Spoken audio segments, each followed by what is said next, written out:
નમસ્કાર નમસ્કાર નમસ્કાર વિદ્યાર્થી મિત્રો, સ્વાગત છે આપ સર્વ વિદ્યાર્થી મિત્રોનું તમારી પોતાની યુટ્યુબ ચેનલ ઓશિયન જ્ઞાન લાઈવમાં.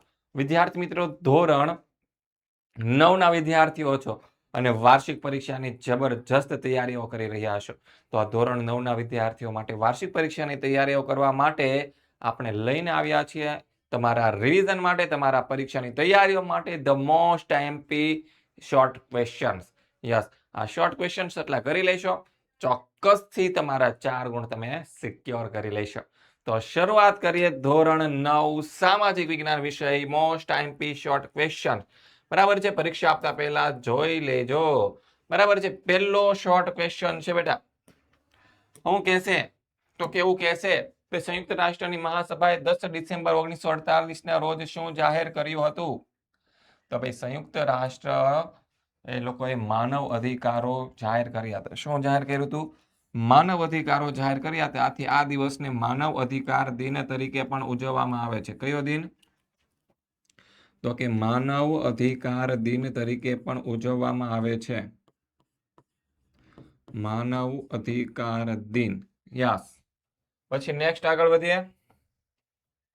આગળનો ક્વેશ્ચન કે આપણે 10 ડિસેમ્બરને કયા દિન તરીકે ઉજવીએ? લ્યો, હમણાં કીધું એનું એ પાછું રિપીટ. માનવ અધિકાર દિન એટલે કે એ દિવસે માનવોને એના પોતાના અધિકારો કેવા કેવા હોય એના વિશે ઘોષણા છે એ જાહેર કરવામાં આવી હતી.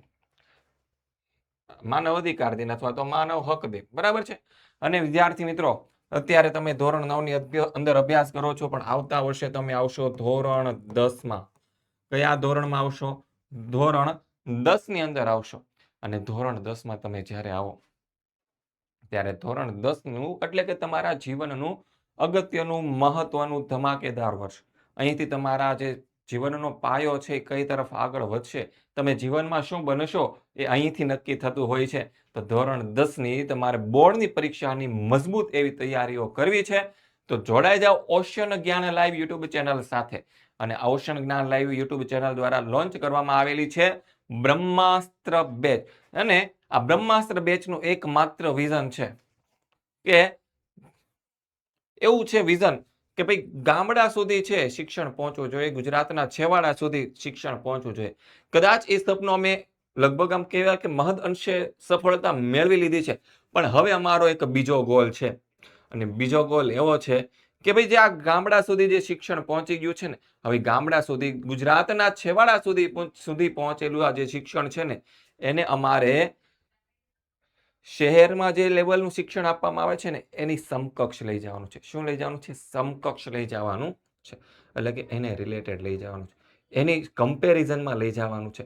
એમાં એ લેવલનું શિક્ષણ આપણે અહીંયા આપવાનો પ્રયત્ન કરવાનો છે. તો ગામડાના વિદ્યાર્થીઓ અને શહેરના વિદ્યાર્થીઓને તો જોરદાર શિક્ષણ મળે છે અને એ લોકો પણ આપણી સાથે જોડાઈ શકે છે. અને ગામડા અને શહેરના બંને વિદ્યાર્થીઓના શિક્ષણને હજી ટોપ લેવલ ઉપર લઈ જવું એ એકમાત્ર વિઝન છે. બરાબર છે. તો આ બ્રહ્માસ્ત્ર બેચ લોન્ચ કરવામાં આવી છે, જેની અંદર તમને ધોરણ 9નું જે રિવિઝન છે એ તો અત્યારે તમને યુટ્યુબની અંદર ફ્રી આપીએ જ છીએ, પણ આ જે ફ્રી રિવિઝન આપીએ છીએ ને એની પીડીએફ તમને ફ્રી મળે છે. શું મળે છે? પીડીએફ પણ ફ્રી મળે છે. ક્યાં મળશે? ઓશિયન જ્ઞાન લાઈવ યુટ્યુબ ચેનલની અંદર. ત્યારબાદ ધોરણ 10ની અંદર આવશો ત્યારે તમને અભ્યાસક્રમમાં ગણિત, વિજ્ઞાન, ઇંગ્લિશ અને સામાજિક વિજ્ઞાન વિશે જેવા મહત્વના વિષયોનું શિક્ષણ પણ તમને ફ્રી મળશે. આ સાથે સાથે આઈએમપી બેચ તમને ફ્રી મળશે. સમજૂતી અને સ્વાધ્યાયના સોલ્યુશન તમને ફ્રીમાં મળી જશે. પેપર સોલ્યુશન બેચ પણ તમને ફ્રીમાં મળી જશે. સ્વ અધ્યયન પોથીના સોલ્યુશન પણ તમને ફ્રી મળી જશે. દરેક ચેપ્ટર પછી યુનિટ ટેસ્ટ લેવામાં આવશે. ગાલા સ્વાધ્યાય પોથીના સોલ્યુશન પણ તમને ફ્રીમાં મળી જશે. અને દરેક લેક્ચર તમારા માટે લાઈવ ક્લાસ લેવામાં આવશે. ઓકે, નેક્સ્ટ આગળ વધીએ. પછી આ નેવિગેટર છે એ પણ તમને ફ્રીમાં મળી જશે. શું મળી જશે ફ્રીમાં? એ ગુજરાતના તમામ વિદ્યાર્થીઓ માટે ફર્સ્ટ ટાઈમ છે. ગુજરાતમાં ફર્સ્ટ ટાઈમ આપણે છે ભાઈ આ લોન્ચ કરી રહ્યા છીએ નેવિગેટર. શું છે? નેવિગેટર ફર્સ્ટ ટાઈમ આપણે લોન્ચ કર્યા છે, જેની અંદર તમારા માટે ધોરણ 9ના વિદ્યાર્થીઓ આવતા હશે. જ્યારે ધોરણ 10ની અંદર આવશો ત્યારે જેને બ્રહ્માસ્ત્ર બેચ લીધેલું હશે એ બ્રહ્માસ્ત્ર બેચની અંદર આખી બ્રહ્માસ્ત્ર બેચનું આયોજન અમે તમને કરીને આપીશું કે ભાઈ કયા દિવસે કયો લેક્ચર હશે, એની અંદર કયા કયા ટોપિક ભણાવીશું. તમે એ ટોપિક ભણી લીધા? શું તમે એ ટોપિકની MCQ ટેસ્ટ આપી દીધી? શું તમે એ ટોપિકની સબ્જેક્ટિવ ટેસ્ટ આપી દીધી? એટલે કે દરેક વસ્તુનું આયોજન પહેલેથી થયેલું છે અને આ આયોજન મુજબ જો વિદ્યાર્થીઓ ચાલે ને તો ચોક્કસથી ટોપર બનતા એને કોઈ ન રોકી શકે. એવા જોરદાર લેવલનું આપણે આ છે બ્રહ્માસ્ત્ર બેચનું નેવિગેટર બનાવેલું છે. ઓકે, ડન છે. નેક્સ્ટ આગળ વધીએ. હેન્ડ રિટન બુક આ પણ ગુજરાતના તમામ વિદ્યાર્થીઓ માટે ફ્રી છે, પણ જે બ્રહ્માસ્ત્ર બેચમાં જોડાય છે. ક્યાં જોડાય છે? બ્રહ્માસ્ત્ર બેચમાં જોડાય છે. યસ, તો આ બ્રહ્માસ્ત્ર બેચમાં જોડાનાર વિદ્યાર્થીઓ માટે પણ હેન્ડ રિટન બુક છે એ ફ્રી આપવાના છે. બરાબર છે. 4 મેઇન વિષયની હેન્ડ રિટન બુક છે તમને મળી જશે. પછી લાઈવ ક્લાસ લેવામાં આવશે તમારા માટે. લાઈવ ડાઉટ સોલ્યુશન હશે. તમે જો ક્લાસ એટેન્ડ નથી કરી શક્યા કોઈ કારણોસર તો ભાઈ એનું તમને શું મળશે? તો કે એનું રેકોર્ડેડ ક્લાસ મળશે, super quality PDF PPT presentation જોરદાર હશે, ક્લાસ નોટ્સ મળશે, ડેઈલી પ્રેક્ટિસ ક્વેશ્ચન તમારા માટે હશે અને ક્વોલિટી ટીચર્સ અને યુનિટ ટેસ્ટ. આ બધી વસ્તુ તમારા માટે અલગ અલગ ફીચર્સ તમને મળતા રહેશે. પછી આગળ જોઈએ કે ભાઈ કયું આચરણ ભારતનું સામાજિક કલંક ગણાય છે? તો કે અસ્પૃશ્યતાનું છે. કયું છે? અસ્પૃશ્યતાનું. પછી કયું આચરણ શિક્ષા પાત્ર ગુનો બને? તો કે અસ્પૃશ્યતાનું. પછી કોની પરવાનગી વિના કોઈ પણ વ્યક્તિને કસ્ટડીમાં રાખી શકાય નહીં? તો કોની પરવાનગી વિના? તો કે કોર્ટની, મેજિસ્ટ્રેટની. યસ. પછી મૂળભૂત હકોના રક્ષણની અગત્યની ભૂમિકા કોણ ભજાવે છે? શું છે મૂળભૂત હકોના રક્ષણની અગત્યની ભૂમિકા? તો કે દેશની સર્વોચ્ચ અદાલત. કોણ ભજાવે છે? સર્વોચ્ચ અદાલત. કોણે બંધારણીય ઇલાજોના હકને આત્મસન્માન? કોના આત્મસન્માન? તો કે બંધારણના આત્મસન્માન કોણે કહ્યો છે?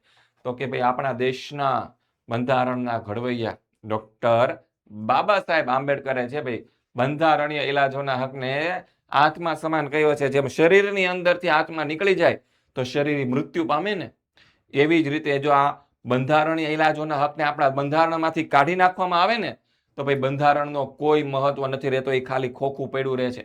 જેમ આપણા શરીરમાંથી આત્મા નીકળી જાય તો પછી આપણે મૃત્યુ પામીને આપણું ડેડ બોડી જેમ વધ્યું હોય કે હલનચલન ન કરી શકે, બસ એવું જ કામ આ બંધારણીય ઇલાજોના હકનું છે. ભારતમાં 6 જાન્યુઆરીના દિવસને કયા દિવસ તરીકે ઉજવવાનું નક્કી થયું છે? તો કે મૂળભૂત ફરજ દિન તરીકે આપણે એને ઉજવીએ છીએ. પછી રાજ્યનીતિના માર્ગદર્શક સિદ્ધાંતોનો સમાવેશ બંધારણના કયા ભાગમાં કરવામાં આવે છે? તો કે રાજ્યનીતિના માર્ગદર્શક સિદ્ધાંતનો સમાવેશ બંધારણના 4થા ભાગમાં કરવામાં આવે છે. કયા ભાગમાં? 4થા. કોના મતે રાજ્યનીતિના માર્ગદર્શક સિદ્ધાંતો દેશના પાયારૂપ સિદ્ધાંતો છે? તો કે ડોક્ટર બાબા સાહેબ આંબેડકરના મતે. અને વિદ્યાર્થી મિત્રો તમારા માટે એક ખાસ બાબત કે ઓશન જ્ઞાન રિવ્યુ એવોર્ડ્સ એટલે કે ફ્રી પરીક્ષાના પેપર મેળવવાના છે. યસ, તમારી એક્ઝામ માટે તમારે મોસ્ટ આઈએમપી પ્રશ્નપત્ર છે ને ફ્રીમાં જોતા છે. શું છે? મોસ્ટ આઈએમપી શું છે? પ્રશ્નપત્ર. કયા પ્રશ્નપત્ર? મોસ્ટ આઈએમપી પ્રશ્નપત્ર જો તમારે ફ્રીમાં જોતા હોય તો તમારે શું કરવાનું? ખાલી રિવ્યુ આપી દેવાના છે. એ તમારી પ્રેક્ટિસ માટે હશે. બરાબર છે. તમારી પરીક્ષામાં એમાંથી ઘણા બધા ક્વેશ્ચન પૂછાઈ શકે એમ હશે. તો શું કરવાનું ખબર છે? તો કે આપણી ઓશન જ્ઞાન લાઈવ એપ્લિકેશન છે ને એને ડાઉનલોડ કરી લેવાની. બરાબર છે. એની અંદર પછી 5 સ્ટાર રેટિંગ આપી દેવાના. કેટલા રેટિંગ આપી દેવાના? 5 સ્ટાર. 1 2 3 4 5. આવી રીતે 5 સ્ટાર રેટિંગ આપી દેશો. બરાબર છે. પછી એનો સ્ક્રીનશોટ છે ને આપણે વોટ્સઅપ નંબર ઉપર મોકલી દેવાનો. તમને વોટ્સઅપ નંબર લખી દઉં છું 70 46 22 22 54. આ કોન્ટેક્ટ નંબર ઉપર તમારે એનો સ્ક્રીનશોટ પાડી અને મોકલી દેવાનો. તમારે કયા ધોરણના પેપર જોઈએ છે, બરાબર છે, એ તમારે શું કરી દેવાનું છે? એક નીચે લખી દેવાનો એટલે તમને એ મળી જશે. તે મળી જશે. બરાબર છે. આવી રીતે તમને મળશે. નેક્સ્ટ આગળ જોઈએ. રાજ્યની સત્તાને કોણ મર્યાદિત કરે છે? ઓકે, રાજ્યની મૂળભૂત હકો છે એ રાજ્યની સત્તાને શું કરે છે? તો કે મર્યાદિત કરે છે. પછી રાજકીય લોકશાહી કોણ સ્થાપે છે? તો કે રાજકીય લોકશાહી મૂળભૂત હકો છે એ સ્થાપે છે. વાતાવરણની લાંબા ગાળાની સરેરાશ પરિસ્થિતિ એટલે શું? તો કે એને આબોહવા કહેવાય. શું કહેવાય? આબોહવા. પછી વાતાવરણની ટૂંકા ગાળાની સરેરાશ પરિસ્થિતિ એટલે શું? તો કે એને હવામાન કહેવાય. તો એ ખાસ યાદ રાખજો. લાંબા ગાળાની હોય તો આબોહવા અને ટૂંકા ગાળાની હોય તો એને આપણે હવામાન કહીએ છીએ. પછી આગળ ઋતુ પ્રમાણે દિશા બદલતા પવનને શું કહેવાય? હા, ઘણા બધા હોય ને પક્ષ બદલ લ્યો, પાર્ટી બદલ લ્યો, ચાલો એવું કરતા હોય. ઋતુ પ્રમાણે પવનની દિશા બદલાતી રહે તો પણ એને શું કહેવાય? તો કે એવા પવનો જે હોય એને મોસમી પવનો કહેવાય. ઋતુ પ્રમાણે, બરાબર છે, એટલે કે મોસમ પ્રમાણે પવન બદલે એટલે કે મોસમી પવનો. પૃથ્વીની ધરી નમનના કારણે શું થાય છે? પૃથ્વી પોતાની ધરી ઉપર ફરે છે એના કારણે શું થાય છે? તો કે ઋતુઓ બદલાય છે. શું થાય છે? ઋતુઓ બદલાય છે. શિયાળો, શિયાળા પછી ઉનાળો, ઉનાળા પછી પાછો શિયાળો, એવી રીતે. પછી નેક્સ્ટ આગળ વધીએ. 22 ડિસેમ્બરે સૂર્યના કિરણો શેના પર લંબ પડે? હવે વિચાર કરો, 22 ડિસેમ્બરનો દિવસ હોય અને આપણે ભારતની અંદર કઈ ઋતુ હોય? ઠંડી ઋતુ હોય, શિયાળાની ઋતુ હોય, તો આપણો ભારત દેશ તો કર્ક ઋતુ પર આવેલો છે. અહીંયા તો કંઈ થતું નથી. બરાબર. જ્યાં સૂર્યના કિરણો લંબ પડે ત્યાં ગરમીની ઋતુ હોય, પણ 22 ડિસેમ્બર તો ભાઈ કર્ક ઋતુ પર તો ઠંડીની ઋતુ હોય. એટલે અહીંયા તો નહીં પડતા, તો બીજે પડે ક્યાં? અહીંયા નથી તો ગયા ક્યાં? વો કિધર ગયા? કહા ગયા ઉસે ઢૂંઢો. બરાબર છે. તો આવશે 22 ડિસેમ્બરના દિવસે સૂર્યના કિરણો છે ભાઈ, એ ક્યાં પડે છે ઠંડા? સીધા તો કે ભાઈ મકર ઋતુ પર પડે છે. ક્યાં પડે છે? મકર ઋતુ પર. 21 જૂને સૂર્યના કિરણો શાની પર લંબ પડે? જો 21 જૂન મહિનોની 21 તારીખ કેરી ખાતા હશું બેહીને શાંતિથી ઘરમાં. પછી તરબૂચ ખાતા હશું, દ્રાક્ષ ખાતા હશું, આવા બધા ફળો આપણે ખાતા હશું. તો કઈ ઋતુ હશે? તો કે આપણી ઉનાળાની ઋતુ ચાલતી હશે બાપુ. કઈ ઋતુ ચાલતી હશે? ઉનાળાની ઋતુ ચાલતી હશે. બરાબર છે, ડન છે. તો કર્ક ઋતુ આવશે. પછી નેક્સ્ટ આગળ વધીએ. કર્ક ઋતુ પર સૂર્યના કિરણો સીધા પડે ત્યારે ભારતમાં કઈ ઋતુ અનુભવાય? હમણાં જ કીધું, કર્ક ઋતુ પર જ્યારે સીધા પડે ત્યારે ભારતની અંદર ઉનાળાની ઋતુ હોય. તો જવાબ આવશે ઉનાળાની. ઉષ્ણ ઋતુ. દરિયા કિનારાથી દૂર જતા કઈ આબોહવા અનુભવાય છે? જેમ જેમ દરિયા કિનારાથી દૂર દૂર દૂર જઈએ તેમ ખંડીય આબોહવા અનુભવાય. કેવી અનુભવાય? ખંડીય. કેવી આબોહવા અનુભવાય છે ભાઈ? ખંડીય. એટલે કે દરિયા કિનારાના પવનો ત્યાં સુધી નથી પહોંચી શકતા. જમીન ઉપરથી વાતા પવનો છે એનો ઉદ્ભવ થાય અને એ આપણને વાય, એટલે કે ખંડીય. અને ધોરણ 10 ની અંદર અભ્યાસ કરતા વિદ્યાર્થીઓ માટે પાછી ખાસ એક બાબત, બ્રહ્માસ્ત્ર બેચ તમારા માટે આવતા વર્ષ માટે ધોરણ 10 માટે તમારા માટે બ્રહ્માસ્ત્ર બેચ છે ભાઈ, લોન્ચ કરવામાં આવેલી છે. અને હા, 71% ડિસ્કાઉન્ટ ચાલી રહ્યું છે. કેટલા %? 71% ડિસ્કાઉન્ટ છે તમારા માટે ચાલી રહ્યું છે. અને વધારે માહિતી અહીંયા કોલ કરીને પૂછી લેજો. ઘણી બધી વસ્તુઓ તમને અહીંયાથી ફ્રીમાં મળે છે. બરાબર છે. તો આજે જ ડાઉનલોડ કરી લ્યો ઓશિયન જ્ઞાન લાઈવ એપ્લિકેશન. બરાબર છે. ત્યાંથી તમને બધી જ વસ્તુ મળી જશે. આ નેવિગેટર એ તમને ત્યાંથી મળી જશે. અને આ જે હેન્ડ રિટન બુક છે એ પણ તમને ત્યાંથી મળી જશે. બરાબર છે. આગળ વધીએ. Live classes. દરેક લેક્ચરમાં લાઈવ લેવામાં આવશે. તમારા ડાઉટ સોલ્યુશન કરવામાં આવશે. રેકોર્ડ ક્લાસ એટલે કે જે લેક્ચર લેવાય છે તમને રેકોર્ડ ફોર્મેટની અંદર મળી જશે. અને એથી જે ભણાવીશું એ ક્લાસ નોટ્સ તમને પીડીએફ ફોર્મેટની અંદર મળી જશે. અને સુપર ક્વોલિટીની પીડીએફ હશે. બરાબર છે. પછી ડેઈલી પ્રેક્ટિસ ક્વેશ્ચન તમને આપવામાં આવશે. ક્વોલિટી ટીચર્સ દ્વારા ભણાવવામાં આવશે. બરાબર છે. આગળ જોઈએ. મેઘાલય રાજ્યના કયા સ્થળે દુનિયાનો સૌથી વધારે વાર્ષિક વરસાદ પડે છે? તો કે ચેરાપુંજીમાં. અને ચેરાપુંજીની બાજુમાં આવેલું કયું સ્થળ 24 કલાક દરમિયાન પડેલા મહત્તમ વરસાદ માટે જાણીતું છે? તો કે મોસીનરમ. ચેરાપુંજીની બાજુમાં આવેલું કયું સ્થળ? તો કે મોસીનરમ. કયું છે? મોસીનરમ. સૌથી વધારે વરસાદ ક્યાં પડે છે? બરાબર છે. તો કે ચેરાપુંજીમાં 24 કલાકમાં સૌથી વધારે વરસાદ પડ્યો એવું સ્થળ છે મોસીનરમ. પછી આગળ ચેરાપુંજીમાં આવેલું, ઓકે, એનો જવાબ આવશે. જો અહીંયા આવી ગયો મોસીનરમ. ભારતમાં ડિસેમ્બર થી ફેબ્રુઆરીના સમયગાળાને કઈ ઋતુ ગણો? ડિસેમ્બર, જાન્યુઆરી, ફેબ્રુઆરી. શું પડતું હોય? ઠંડા ઠંડા ખુલખુલ. યસ, ઠંડી પડતી હોય. શિયાળાની ઋતુ. શીત ઋતુ કે શિયાળાની ઋતુ. પછી 22 સપ્ટેમ્બર થી 21 માર્ચ સૂર્યના કિરણો કયા ગોળાર્ધમાં સીધા પડે છે? 22 સપ્ટેમ્બર થી લઈને 21 માર્ચ સુધી. આપણે અહીંયા તો ભાઈ ઉત્તર ગોળાર્ધમાં, તો ભાઈ ભારત તો ઉત્તર ગોળાર્ધમાં આવેલો છે. ત્યાં કઈ ભાઈ એટલી બધી ગરમી પડતી નથી ભાઈ બાપલ્યા. અહીંયા તો થોડુંક ઠંડુ ઠંડુ વાતાવરણ હોય છે ને. તો ભાઈ દક્ષિણ ગોળાર્ધમાં ભાઈ ગરમી પડતી હશે. એટલે ભાઈ દક્ષિણ ગોળાર્ધ લખી દો ભાઈ. હા, દક્ષિણ ગોળાર્ધ આવશે. જો હા. શિયાળામાં ગુજરાત અને રાજસ્થાનમાં ઠંડીનું મોજું ફરી વળવા માટે હિમાલય સંદર્ભે હવામાનની કઈ ઘટના વધુ અચલ કરે છે? તો કે હિમવર્ષા. હિમાલયમાં જે હિમવર્ષા થાય ને એના જે ઠંડા ઠંડા પવનો છે ને તે રાજસ્થાન અને ગુજરાત સુધી ઘણીવાર આવી જતા હોય છે. એના કારણે આપણે ગુજરાત અને રાજસ્થાનમાં છે ઠંડી ઋતુનો અનુભવ થાય છે. કયો મહિનો દક્ષિણ ભારત માટે સૌથી વધુ ગરમ હોય છે? તો કે જાન્યુઆરી નહીં. ફેબ્રુઆરી? તો કે નહીં. માર્ચ. માર્ચ થોડોક હોય. એપ્રિલ તો કે નહીં, મે અથવા તો જૂન મહિના તો કે દક્ષિણ ભારત માટે ઓકે તો કે માર્ચ મહિનો આપણે ઉત્તર ભારતમાં રહીએ છીએ યસ મે માસમાં મલબાર કિનારે પડતો થોડો વરસાદ કયા નામે ઓળખાય છે તો કે મે મહિનામાં જે મલબાર કિનારે જે વરસાદ પડે એ આમ્રવૃષ્ટિના નામે ઓળખાય છે કયા નામે આમ્રવૃષ્ટિ સર આ આમ્રવૃષ્ટિ એટલે છે ઓલી કેરી ખાધેલી ને ભાઈ તે શું ખાધેલું તું કેરી ખાતો છે કે નહીં એ જે આ મલબાર તટે જે કેરી પાકે ને એને થોડીક આમ ફાયદો આપે એવો વરસાદ છે આથી મે માસમાં જે મલબાર કિનારે જે વરસાદ પડે ને એને આમ્રવૃષ્ટિ કહેવાય આમ્રવર્ષા ભારતની મહત્વની ઋતુ કઈ છે ભાઈ તો કે ચોમાસું ચોમાસું ભારતની મહત્વની ચોમાસામાં વરસાદ થાય તો જ ભાઈ કંઈક ખાઈ શકશો ને નકર ભૂખે મરવાનો વારો આવશે વરસાદ પડે જ નહીં એવા દિવસો હોય અને ફરીથી વરસાદના દિવસો આવે તે ઘટનાને શું કહે છે શું છે વરસાદ બહુ ન પડે સોરી વરસાદ પડ્યો જ ન હોય અને ફરી વરસાદના દિવસો આવે જો ભાઈ અત્યારે કઈ ઋતુ ચાલતી છે આપણી ભાઈ ઉનાળાની ઋતુ ચાલતી છે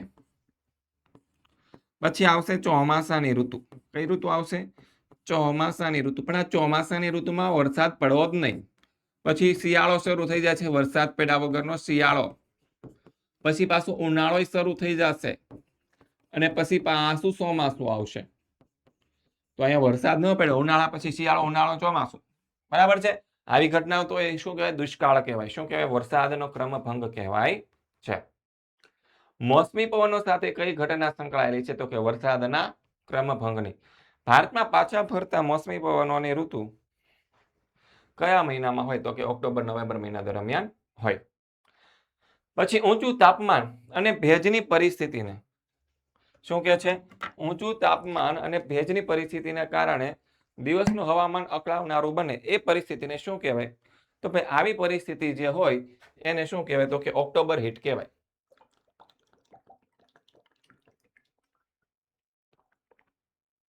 શું કહેવાય ઓક્ટોબર હીટ કહેવાય છે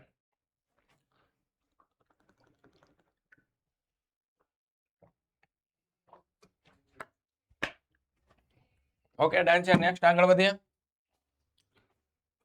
ગુજરાતમાં ઓક્ટોબર હીટ કયા નામે ઓળખે આપણે ગુજરાતમાં જે ઓક્ટોબર હીટ છે ને એને ભાદરવી તાપના નામે ઓળખીએ છીએ કયા નામે ઓળખાય છે ભાદરવી તાપ પછી આગળ વધીએ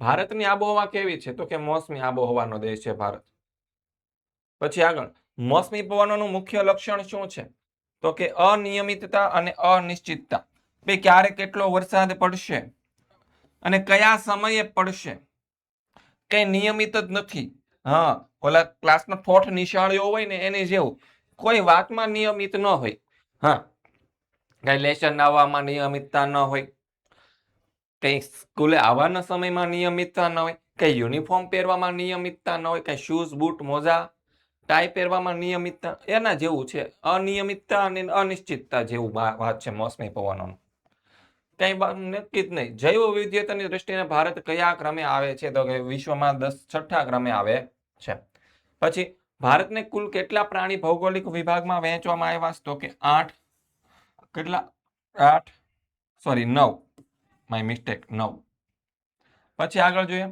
દક્ષિણના દ્વીપકલ્પીય વર્ષાવનોમાં કયું પ્રાણી જોવા મળે દ્વીપકલ્પીય વર્ષાવનોમાં ઉડતી ખિસકોલી ખિસકોલી બેન ખિસકોલી દ્વીપકલ્પીય વર્ષાવનમાં છે એશિયાઈ હાથી જોવા મળે છે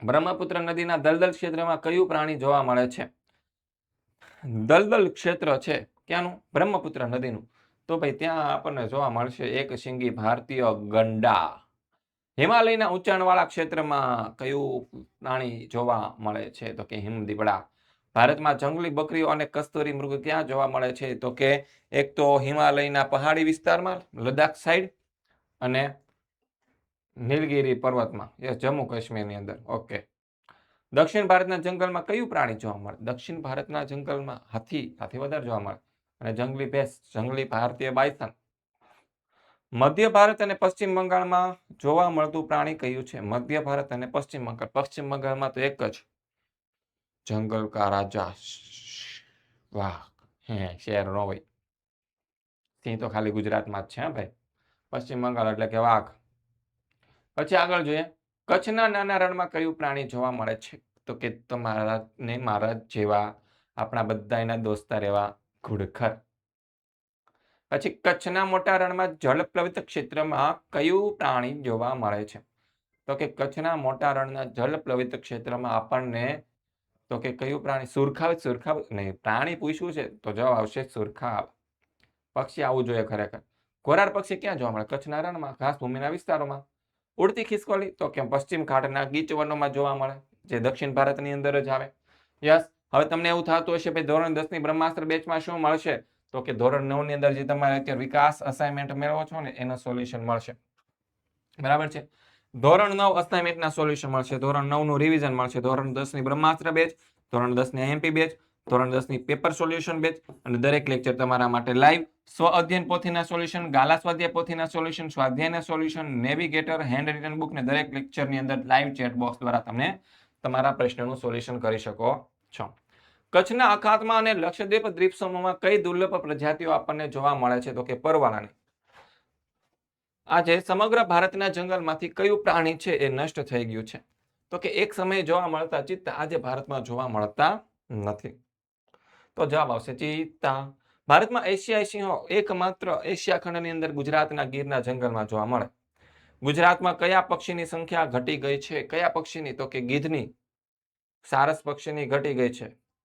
ગુજરાતના પર્વતીય વન વિસ્તારના મૂળ રહેવાસીઓ એવું કયું પક્ષી ક્વચિત જ જોવા મળે છે? તો કે શ્યામ ગરુડ. અને ગુજરાતમાં સાબરકાંઠા જિલ્લાના વિજયનગર તાલુકાના પર્વતીય વિસ્તારમાં ભાગ્યે જે દેખાતું પક્ષી કયું? તો કે ચિત્રોલા. પછી અસમના કયા અભયારણ્યમાં ગેંડા, જંગલી ભેંસ અને હરણ જોવા મળે? તો કે કાજીરંગા. રાજસ્થાનના કયા અભયારણ્યમાં રંગનું વરુ, રણની બિલાડી અને ઘોરાડ જોવા મળે?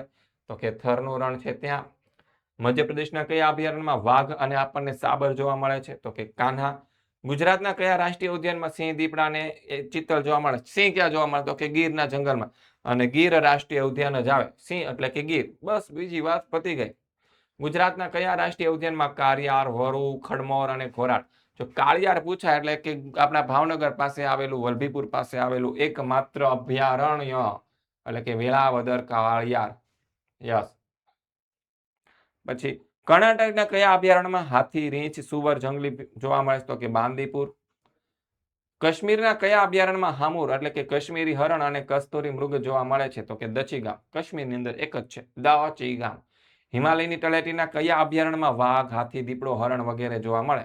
તો કે ક્યાંનું પૂછ્યું? હિમાલયની તળેટી વિસ્તાર એટલે કે કયો વિસ્તાર આવશે? ઉત્તરાખંડનો વિસ્તાર. તો ત્યાં શું જોવા મળે આપણને? તો કે કોર્બેટ નેશનલ પાર્કમાં આ બધું જોવા મળે. પછી મૌર્ય યુગના કયા મહાન રાજાના સમયમાં વન્યજીવ સંરક્ષણ માટેના કાયદા બનાવ્યા હતા? મૌર્ય યુગના મહાન રાજા ચંદ્રગુપ્ત મૌર્ય? ના ભાઈ ના, એના પુત્રનો પુત્ર જેનું નામ હતું સમ્રાટ અશોક. યસ, સમ્રાટ અશોક. કાશ્મીરી બારસિંગા નામની દુર્લભ હરણની પ્રજાતિ માટે કઈ પરિયોજના અમલમાં મુકાઈ છે? કોણ છે? કાશ્મીરી બારાસિંગા. તો કે એના માટે છે હંગુલ પરિયોજના. આગળનો રસ્તો ખાલી હોય ત્યારે જ કયા માર્ગ પર સાવચેતીપૂર્વક પ્રવેશ કરવો જોઈએ? તો કે મુખ્ય માર્ગ પર. કેવા વાહનો પસાર થઈ રહ્યા હોય ત્યારે વાહન ચાલકે તાત્કાલિક પોતાનું વાહન તેના માર્ગમાંથી હટાવી તેને આગળ જવા દેવું જોઈએ. એટલે ઓલા સાયરન વાગતા હોય ને,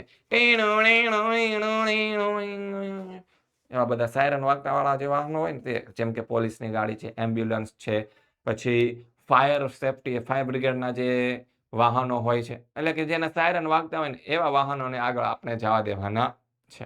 બરાબર. તો એવા કયા હશે? તો કે તત્કાલ, ઇમરજન્સી વાળા વાહનો. યસ. તો જવાબ આવશે આપતકાલીન, ઇમરજન્સી વાળા.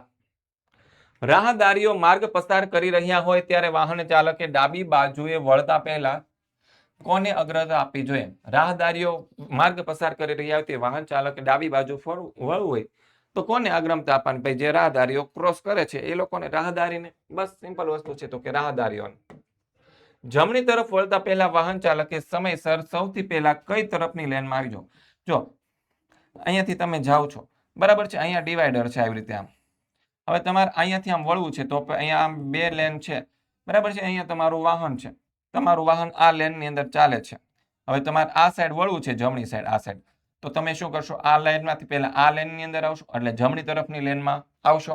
તો જવાબ આવે જમણી બાજુ વળવું છે તો જમણી બાજુની લેનમાં આવી જવાનું, બીજે ક્યાંય જવાનું નહીં. ડન છે. પછી આગળ જોઈએ, 4 રસ્તા પર તમારા વાહનની સામે કયા રંગની બત્તી હોય તો સ્ટોપ લાઈન પહેલા વાહન થોભાવો. વાહન ક્યારે થોભાવવાનું? તો કે લાલ બત્તી દેખાય તો વાહન થોભાવવાનું થાય. હાચી વાત છે કે નથી હાચી વાત? લાલ બત્તી થાય એટલે હારા હારા ઊભા રહી જાય. હા, લાલ બત્તી જોઈને તો હારા હારા ઊભા રહી જાય, કેમ કે ભયજનક છે ને. યસ, તો જવાબ આવશે લાલ. ટ્રાફિકના નિયમોનું સિગ્નલ દ્વારા દિશા સૂચન કયા રંગનું તીર પણ પ્રદર્શિત થઈ રહી હોય તે તીરની દિશામાં આગળ વધી શકાશે. તો કે જ્યારે ઘણી જગ્યા લાઈટ ન હોય, આમ તીર દર્શાવેલા હોય. શું હોય? ભાઈ આમની તરફ જાઓ, આવા તીર દર્શાવેલા હોય. પણ એવા તીર કેવા રંગના હોય? તો કે લીલા રંગના હોય તો તમે એ તીર દિશા, જો આ લીલા રંગનું થતું હોય તો તમે આ દિશા તરફ આગળ વધી શકો. આ લીલા રંગનું થતું હોય તો તમે આ દિશા તરફ આગળ વધી શકો. આ તીર આમ લીલા કલરનું થતું હોય તો તમે આગળની તરફ આગળ, એટલે કે લીલા કલરનું તીર હોય ને ત્યારે આપણે એ દિશામાં આગળ વધવું જોઈએ, એવું ટ્રાફિકના નિયમો કહે છે. હાચી વાત છે કે ખોટી વાત? ચાલો જોઈ લે. લીલા રંગ આવે જવાબ. તો કે યસ, જવાબ શું આવશે? તો કે લીલા રંગનું તીર. પછી આગળ જોઈએ, મૌર્ય યુગના કયા મહાન રાજાના સમયમાં વન્યજીવોના સંરક્ષણ માટેના કાયદા બનાવ્યા હતા? હમણાં જ આપણે કીધું કે સમ્રાટ અશોક. બરાબર છે. પછી હંગુલ પરિયોજના. બસ વિદ્યાર્થી મિત્રો, આ હતું સરસ મજાનું તમારા માટે બનાવાયેલા મોસ્ટ આઈએમપી શોર્ટ ક્વેશ્ચન્સ. શું હતા? Short question. લગભગ 70 જેટલા, આપણે 70 કરતા વધારે શોર્ટ ક્વેશ્ચન્સ જોઈ લીધા. અને હા, આપણી આજે બ્રહ્માસ્ત્ર બેચ છે બેટા, એના લગતે વધારે માહિતી જો તમારે જોતી હોય તો અહીંયા તમને 70 46 22 22 54 આ કોન્ટેક્ટ નંબર ઉપર કોન્ટેક્ટ કરી લેવાનો છે અને અહીંયાથી વધારે માહિતી તમારે મેળવી લેવાની છે.